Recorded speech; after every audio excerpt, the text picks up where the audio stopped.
श्री गुरुचरित्र कथासार अध्याय 52वा. श्री गुरूंचे श्रीशैल्य क्षेत्री प्रस्थान. या अध्यायाचे नित्य श्रवण अथवा वाचन केल्यास गुरूंचा विरह होणार नाही.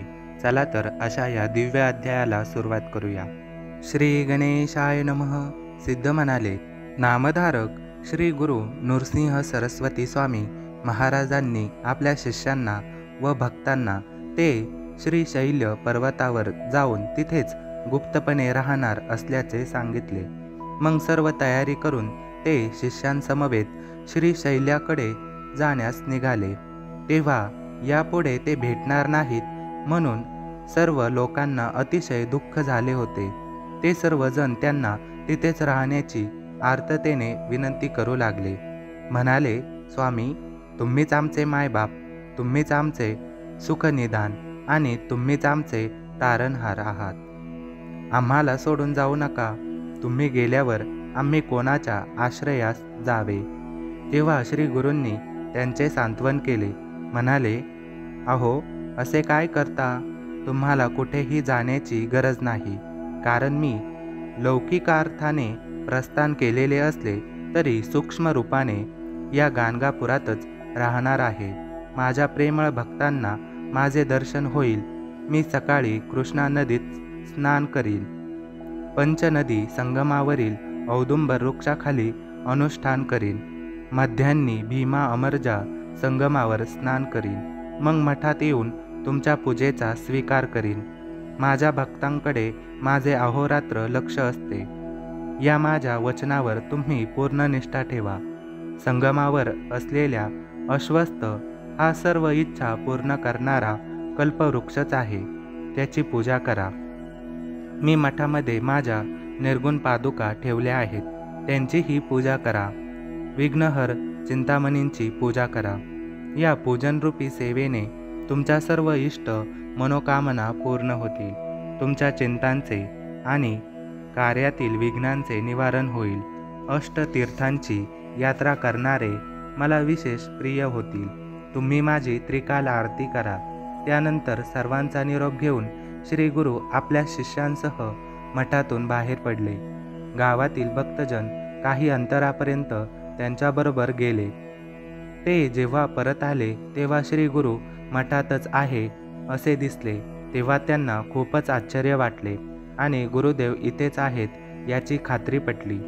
श्री गुरु आपल्या 4 शिष्यांसह पाताळगंगेच्या तीरावर आले. तिथे त्यांना म्हणाले, आम्हाला पलीकडे जायचे आहे. आमच्यासाठी पुष्पांचे आसन तयार करा. आम्ही मल्लिका अर्जुनांशी एकरूप होऊन राहू.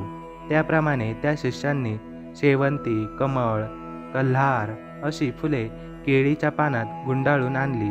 ती एकत्र गुंफून सुरेख व मृदू आसन तयार केले. ते गंगेच्या पाण्यावर ठेवले. तेव्हा श्री गुरु म्हणाले, आता तुम्ही आपापल्या घरी जा. दुःख व चिंता करू नका. मी निघून गेलो असे वाटून घेण्याचे कारण नाही. मी गाणगापुरातच आहे. मी भक्तांच्या घरातही राहतो.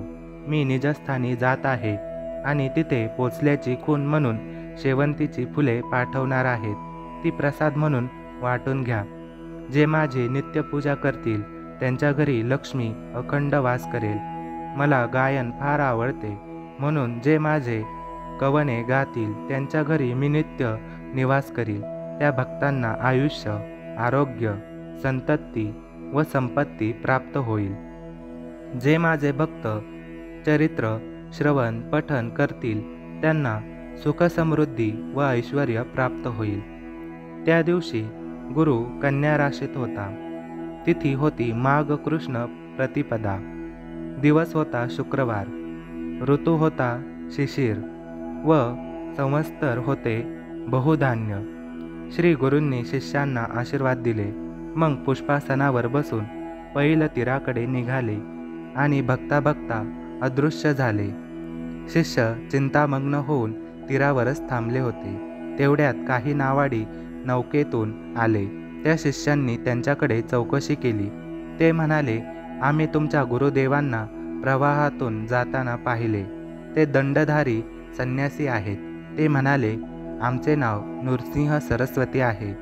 तुम्ही पलीकडे जातच आहात तर तेथील शिष्यांना माझा निरोप सांगा. म्हणाव, आम्ही कर्दळीवनात जात आहोत, तथापि गाणगापुरातही आहोत. आता भ्रांतपणे दुःख करू नका. प्रवाहातून प्रसाद पुष्पे वाहत येतील, ती काढून घ्या आणि आपापल्या स्थानी जाऊन आमची भक्ती करा. तुमचे वंशज सुखात आनंदात राहतील. त्यानंतर ते पुढे निघून गेले. त्यांच्या पायांमध्ये सोन्याच्या पादुका होत्या. तो निरोप ऐकून शिष्यांना खूपच बरे वाटले. ते तिथेच थांबून वाट पाहू लागले. नावाडीही थांबले. काही वेळाने शेवंतीची 4 फुले प्रवाहातून वाहत आली.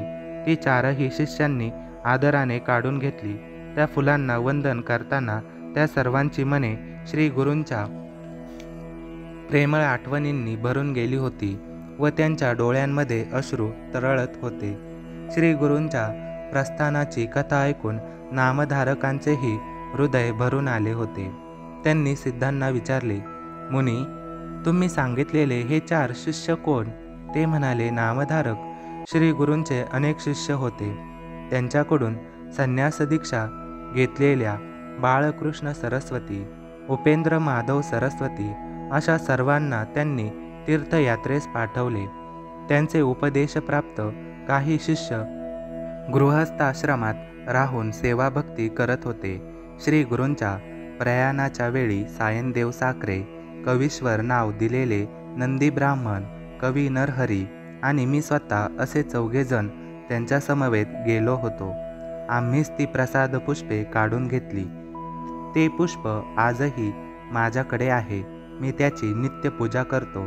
सिद्धांनी नामधारकांना शेवंतीचे ते फूल दाखवले. त्याच्या दर्शनाने त्यांना अत्यानंद झाला. सिद्ध नामधारकांना म्हणाले, हे सच्शिष्य, असे आहे श्री गुरूंचे अद्भुत चरित्र. त्याचे महात्म्य काय वर्णन करावे. तुम्ही आस्थेने ऐकलेत म्हणून मी आवडीने सांगितले. आता तुमचे दुःख व दारिद्र्य गेलेच म्हणून समजा. श्री गुरूंच्या कृपाप्रसादाने तुमचे सर्व मंगल होईल. तुमचे पुत्र पौत्र लक्ष्मीवंत होतील व सुखात आनंदात राहतील. जे श्री गुरूंची भक्ती करतात त्यांना 4ही पुरुषार्थ साध्य होतात. सिद्धांच्या आशीर्वादाने नामधारकांना परम संतोष वाटला. त्यांचे कल्याण झाले. सरस्वती गंगाधर म्हणतात, भाविक हो, श्री गुरुचरित्र ग्रंथ अतिशय पवित्र असून श्री गुरूंची वाङ्मयरूपी मूर्ती आहे. अमृताची पोई आहे. संसारी जीवांना भवपार नेणारी सुरक्षित नौका आहे. परमार्थ साध्य करून देणारा साधना पथ आहे. याच्या श्रवणाने, पठनाने, मननाने, निजध्यासाने भक्तांचे कल्याण होते. ज्यांना स्वतःच्या कल्याणाची इच्छा आहे त्यांनी या ग्रंथाचा आश्रय घ्यावा. अनन्य भावे याची संगत धरावी आणि नित्य पूजन करून एकनिष्ठेने अध्याय वाचन व पारायण करावे. त्यायोगे गुरुकृपा होऊन जीवन सुखी होईल. अंतकरणात शांती नांदेल. अशा प्रकारे श्री गुरुचरित्र कथासार यातील अध्याय 51वा समाप्त होत आहे. धन्यवाद.